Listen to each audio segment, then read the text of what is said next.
This sales proposal made me won a 144K deal last month, and I will show you exactly in this video how I go from discovery call to close one in my 8-step process that you can copy, paste, and start using in your own sales deck. And basically, this is not good luck. This is not something that just happened because the client was willing to buy from me. This is the exact framework that I follow through in each prospect, within each proposal, in order to make sure that I create an insane asset that will make it super hard for them to say no. And you have to stick with me because the step number 6 is the most valuable one once you start creating the asset within AI. And I will show you exactly how you can do that. But first of all, let me go back here and show you in this dashboard what's the process about and how you can start using it from discovery to close one in order to make sure that the asset is high quality and your prospect will say yes 8 out of 10 times. So the first thing that I go through in my process is the discovery call. So whenever you jump into a discovery call, the first thing that you need to understand is how I run a discovery call. And these are the things that I go through in order to make sure that I prepare it in the right way. There's another video in my channel about discovery call questions that you can check out, but for the sake of the example, I will walk you through until step number 6, where we use AI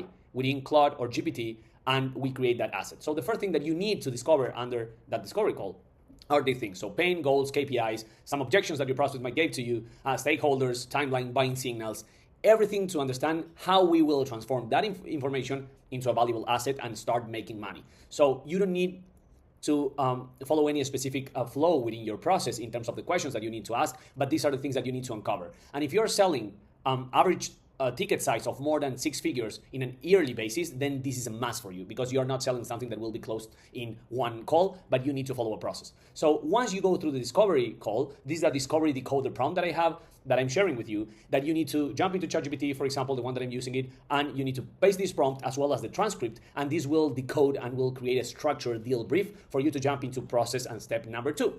The step number 2 is pretty straightforward. That is the deal intelligence. Here is where you start crafting the analysis of why this prospect might buy from you and how you detach from your competitor. So we already know the pains, we already know the goals, we have the KPIs, you have the objections, and you handle them already, the stakeholders and the timeline. Now you transform that into top 3 business problems that they might have. You need to understand what are the desired outcomes, the buying criteria, what are the risks of doing or not doing something on top of that, and the missing information, plus the exact customer language. So you are going to translate all that you discover in the first step into an intelligence analysis that you will transform into the 4 why framework. That is, why change? Basically, what's broken today in your prospect's world? Why now? What happened if they wait? What is the cost of inaction? Why they need to move the needle in specific processes and what they need to buy from you right now and not in 6 months or 1 year from now? Why us? Why you? Why are you uniquely positioned right now? And why they have to buy? What are the measurable things or outcomes that will justify from them to put their money into your pocket? From there, you jump into step number 3, that is the stakeholder map. And this is pretty important. Remember, whenever you jump into a discovery call and then you move towards a deal intelligence, you need to understand that if you're selling high ticket deals, you won't be talking just to one persona. And this is when the stakeholder map comes in. You are going to talk to a champion, to an economic buyer, a decision maker, a finance team, a tech team, some blockers, procurement, legal. And this is why you need to map, first of all, because one deal doesn't mean just one buyer. It means that you need to involve as many people as possible throughout the whole process earlier in your sales cycle in order to make sure that you have a multi-threaded deal. What happens when you already have the map? We go through the buying committee matrix. This is the actionable tactic. So you say, hey, I will map every stakeholder before we jump into a presentation or into a closing stage or into a sales deck being sent or a proposal being sent. And I need to make sure that I understand the who, the priority, the KPI, the pain, the risk, and the winning message across all the people that will be involved in that process. And this is how we are going to use AI to say, okay, what is the argument that would make each stakeholder support this purchase and make sure that we don't have a blocker in the future? And as you can see, until step 3, you are going through the discovery call, that it's understanding and uncovering and identifying all these topics towards the deal intelligence, that is decoding all the information that your prospect gave to you across all the stakeholders that you are mapping. And from there, this is where the magic happens. Here is the first or the halfway of how we identify if there is a potential opportunity here or not. We jump into the quantify the problem. That is step number 4. Most of the sellers that I'm working right now and that I'm training and teaching, they are used to jump into a call, put that into a proposal, and just send. But that's why they say, hey, you know what, maybe they weren't the right fit or they weren't interested. It's not always the problem of the prospect. It's your challenge. You need to be elite. You need to be good. And the only way to do that, the way that you will detach from other competitors and other sellers, even in your company or the sellers in the other competitor, it's by going through this framework, by understanding that as much as I know, I need to decode that into a deal intelligence. And then once I have all the people involved into the process, I need to quantify each problem for them in order to make sure that the deal is attractive, right? So once we jump into step number 4, again, will quantify the problem. And this is exactly what you have to do. You need to map where they are right now and where they want to be, and you will be the bridge that will close that gap. You will take them from the current situation towards the future desired outcome or situation by measuring the cost of inaction, the ROI, and the payback. So as you can see, we define where they are, all these KPIs that I just mentioned, and the future state. For example, in a clear analysis, you can say, hey, 10 hours a week are wasted, that it's basically 520 hours per year, that it's exactly the same as $52,000 in annual cost, and an impact of 120K in your revenue, in your finances, in your company. So once you change from, hey, our solution is really good for you because it will help you streamline the process, towards this is the real number, these are the real impacts that you will have if you don't do this specific process or you don't follow and hire a solution like mine, then there's a huge difference. Because the pain creates the interest, as you can see, but the economics creates the urgency. That's how you start measuring how fast the deal moves. And here is the cost of inaction calculator that you need to follow in step number 4 before jumping into step number 5. That is, turn pains into economics. If there is something that you cannot measure, there's most likely there will be something that you cannot buy, or in this case, sell to your prospects. So the framework and the equation that you need to follow is the following.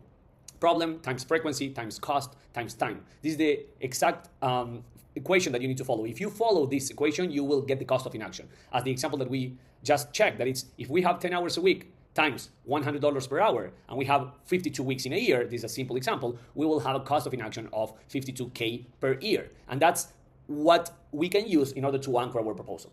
Once we have that done, we will jump into step number 5, that is the buying narrative. And this is, sometimes companies and sellers are taking this not to as something that is too important, but it is the messaging, the how you use their language, the how you transform the numbers into an attractive proposal. And this is basically the story structure. You need to put first what your client said, and then connect all the dots. Here's the gap, here's the cost of doing or not doing whatever the process that you're offering, here's the future state that you can get in if you follow what I'm advising for you to do, and here is the plan plus the ROI that you will get.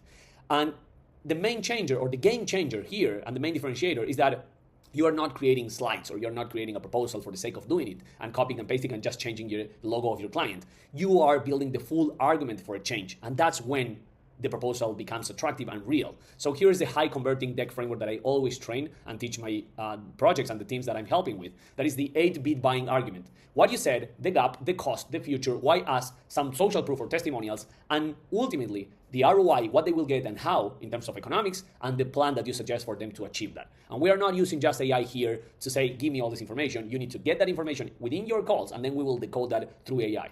And here's where the magic happens, and I told you, wait with me until step number 6, because here is when, after gathering all the information, we will input this information into creating the assets, going from intelligent to asset. So the first thing that I want to show you before jumping into the actionable example is how I do it. So for this case, I use Gamma. I create all my assets, my presentations within Gamma. And the presentation that I show you at the beginning, this is the presentation that I created within one prompt that made me close a 144K deal, 12K per month deal within a client. And this is how it works. You give all the inputs to the ChatGPT in this case, because I will do it within a prompt, but there are some different options to go through it. And then basically ChatGPT will connect it to Gamma, will create the full deck based on all the information that we share across the whole process. And the beauty about it is that once we have this deal intelligence, Gamma will put it into an asset, and you can directly send this to a client. That I always suggest not send every proposal, just ask the client so you can jump into a call and walk them through that proposal. So here is the output. It's one personalized, polished proposal built around the actual deal. Here's the deck. Prompt that I used and how I go through the steps, but let me walk you through how I do it. We have 3 ways of doing this. You can jump into Gamma directly. If I go to the home here, we can create a new Gamma directly by clicking create. You can generate with a prompt. You can put the prompt here like create a simple sales deck that will help me sell towards a B2B fintech company, and you add all the information here, and then Gamma will create that. You can also create from a template. This is really, really useful when you are not like a good designer, or you don't want to start getting messy within the design, because I suck at it and I hate doing that. So I came here, I click on sales or fundraising or marketing, for example, or consulting. That is my case. I pick one of these and I just change manually with Gamma the things that I want to adapt. Or the third form is basically importing a URL or a Google Drive or uploading a file, and that will be transformed into your own asset. Like, for example, in this case, what I'm doing is just I put my website. It will start analyzing my website and will tell me, okay, do you want a presentation? Do you want a website? Do you want a document? What do you want to do? We continue. We'll configure the prompt, and then we'll create the full the full template if I generate it here. But what I wanted to show you here in this case is how I did it in my own. So I did it with ChatGPT, and basically the beauty about it is that once you go through all the process, it's pretty simple. So you jump into ChatGPT, you come here, you go to settings first, you go to plugins, then you go into browse plugins, and here you search for Gamma. This is the first step that you need to go through. I already have it connected, so you need to connect it here. It will say connect, and you connect your Gamma, and then you jump here and you start a new chat. In this case, I already have all the information for my client, so I already have the prompt that I developed, that it's a simple prompt that says, hey, I want you to create a 7-slide minimalistic proposal deck in Gamma for this company, and I give all the information about the company. That is the information that we discover within step 1 towards step 3 of the process. That is the discovery call, the deal intelligence, all the stakeholder map, and how we quantify the problem. So once we're going back here, what we say is, okay, the company has an 8 million ARR. It's an 8 million ARR B2B SaaS company following a discovery call. This company has a 12-person sales teams, a 74-day sales cycle, a 21% close rate, and all the information. I want you to create 7 slides with this process. You can even ask the AI with all the information now, adapt this into a simple, super easy to go prompt that I can use into the same conversation and the same chat in order to ask Gamma to create it. And that's what I did. So use a premium SaaS aesthetic, some deep navy with all the colors and look and feels, make the deck visually spectacular and premium, and using high impact visuals such as revenue bridges, pipeline links, before and after charts, etc., etc. So in this case, we just click send, and in a second, we will have ChatGPT. In this case, you can do it with any other LLM, working towards creating that presentation for us. And this is pretty simple. The idea behind it is, again, if we go from 0 to 1 and we go here again, is that once you go through the discovery call and you identify what are the pains, the goals, the KPIs that this prospect has, we go through the decoder prompt within AI in order to make sure that we challenge that information, and we transform that transcript of that call into the deal intelligence. From there, even before, during, or after, you are still mapping all the stakeholders that you will use within this buying committee matrix to understand, okay, what are the arguments, what are the things that I need in order to make each stakeholder support this purchase. From there, you jump into the quantify the problem and the buying narrative. This is really important. You need to understand why they will care, why now, why they should buy from you and not your competitor. You need to put this into numbers, and you need to create a sense of a structure that they will be interested in following with an ROI, the cost, the future, the why-ask, the proof, and the testimonials, and the suggested plan that they will go through in order to make sure that they say, you know what, this is attractive, I will get the proposal and I will buy from them. And from there, you jump into the asset intelligence, and this is exactly what we are creating here. So you can see it worked for 1 minute and 15 seconds. It's creating the Gamma, and I can open directly the deck directly here. The beauty about it is what I will show you in a second once the Gamma is done. As you can see, we already have the presentation done. We can edit in Gamma. It will open the presentation for us, and let's check it out. The beauty about it is that within a couple of clicks, you can change, you can add some stuff here. So we have North Star IQ, all right? If we go down here, we will start seeing all the different slides based on the information that we shared. I mean, these charts looks pretty well. They look pretty good at the first sight. The proposal here, 12K per month, converts execution gaps into measurable growth, how we will do that. And that's amazing. What we can do here is we can share it. We can copy the link to share, and we can open it here, and you will see how it looks like. On top of this, in the meantime, what you can do is always change the theme, and this is the beauty about it. You can, hey, I don't like this, I want to adapt it. You have two options. You go here to ChatGPT and say, I love it, but make it more minimalistic, and use another font.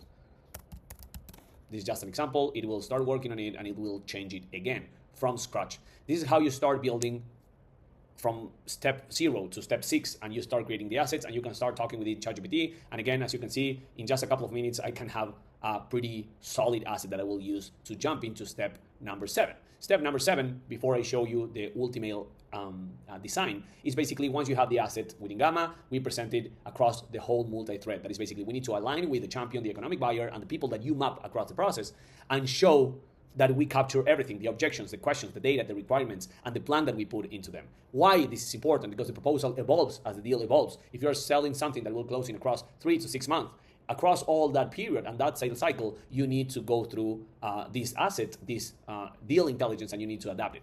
And there are 3 validation questions that I always go through that you need to ask them live. That is, what feels most important here when you are presenting the Gamma presentation? What would stop us from moving forward? And who else needs to believe that this business case is the right that we are presenting, in case that you are missing someone.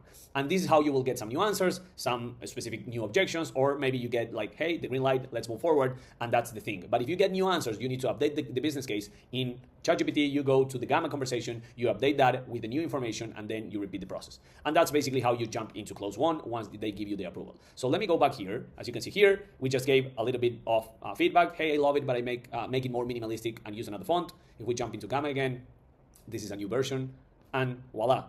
Simple as that. You will have something more minimalistic with less information and just more graphs. And if you're comfortable with it, then go ahead and use it. The beauty about it is that you can, once you have like the skeleton or your full ready to go first version, you can jump here and say, hey, you know what? I want to change the theme. So we go to professional, for example, and we say, hey, you know what? I want something more bolder like this, right? Or I want something cleaner or some light stuff. So you can use something like this. And on top of that, and what I love the most is that showing you here, you can have into the right, you have, for example, smart layouts, but the beauty about it is this too. This one that is smart diagrams. So you can, for example, add a funnel, 3D funnel here. Let me add it here below for you to see what I'm talking about. That it's a funnel with all the sales process that you're going through, and you can use it. Or when we are going to charts and diagrams, you can use anything that you want here, either charts, bar charts, waterfall chart, basically complete. Even more than what I can expect in whatever sales proposal could be. So again, the idea behind it is for you to have a full process from discovery call to close one, as I'm showing you here, that goes from the first discovery call and mapping all the information that you need, transform that into a deal intelligence, make sure that you have all the right people involved into the process, quantify those numbers and transform that information into an economic, into a numeric business case, then put the information into a beautiful and most important, a storytelling narrative that will be, at the end of the day, translated into a proposal within Gamma. And that's how you present the proposal and these assets and this sales conversation in a beautiful asset towards your potential client. And this is how you close the loop. Again, remember, there is a full process that you need to go through, and you cannot blame the market. You cannot blame the competitor. You cannot blame another seller. You cannot blame yourself for not closing it. The things that you need to do to control the controllables are the ones that I just showed you in this video. So right now, go and get the Miro dashboard that I included into the description of this video, so you have it. And once you have that done, jump into your next call and start applying these, following the process. Remember, step number 6, use Gamma within ChatGPT or in any other format and start making money and closing deals. And you will thank me later. See you in the next one.